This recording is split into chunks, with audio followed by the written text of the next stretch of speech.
morning all. So our next topic is on pollination. Already in previous class we have discussed about structure of flower. What are the important parts of the flower also we have discussed. Next topic is on pollination. What is meant by pollination?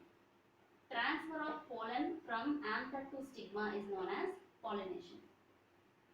Suppose you see this is the structure of the stamen. Okay, male reproductive part. From this male reproductive part, which consisting of this anther, pollen can transfer to the female reproductive part, that is pistil. And I hope you remember that pistil consisting of stigma, style, ovary, right? So the process of transferring of this pollen from anther to the stigma is known as pollination.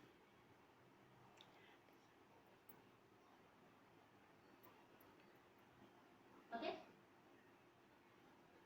And why the pollination is needed? Pollination is required for fertilization. Pollination is the initial step of fertilization which leads to seed formation. This pollination is two types, that is self-pollination, other one is cross-pollination. Self-pollination and cross-pollination. So what is self-pollination? Transfer of this pollen from anther to the stigma of the same flower is known as self-pollination. Transferring to the same flower is known as self-pollination. Coming to cross-pollination, transfer of pollen from anther to the stigma of the different flower. Maybe the flower belongs to the same plant, but they are the different flowers. So that is known as cross-pollination. Okay, like these two pollination methods are the self-pollination, cross-pollination. The self-pollination, cross-pollination can be seen in some type of flowers, that is unisexual flowers and bisexual flowers.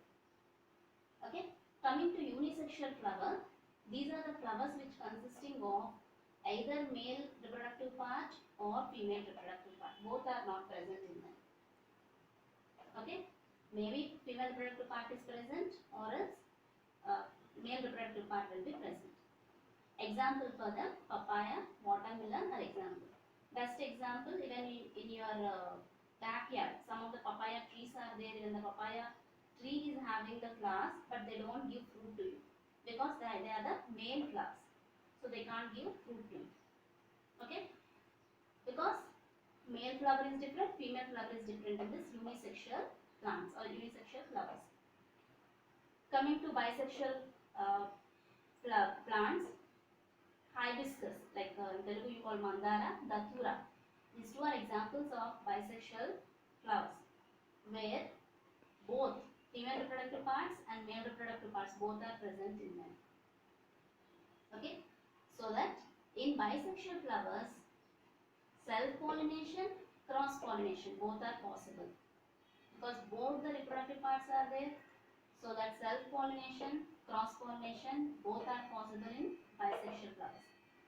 But in case of unisexual flowers, as there is no presence of both the reproductive part, only cross-pollination is possible. No chance of self-pollination. No chance of self-pollination. Definitely, male flower has to depend on other female flower, or female flower has to depend on the other male flower. Clear? So that is the pollination process. In this pollination process, some pollinating agents are involving. Pollinating agents are present in them. Okay? So these pollinating agents are nothing but air, wind, water, insects. These all comes under pollinating agents, which are helpful for transferring of this pollen from anther to the stigma. Okay? I hope you understood the pollination process. Next class we will see fertilization and seed formation. Thank you.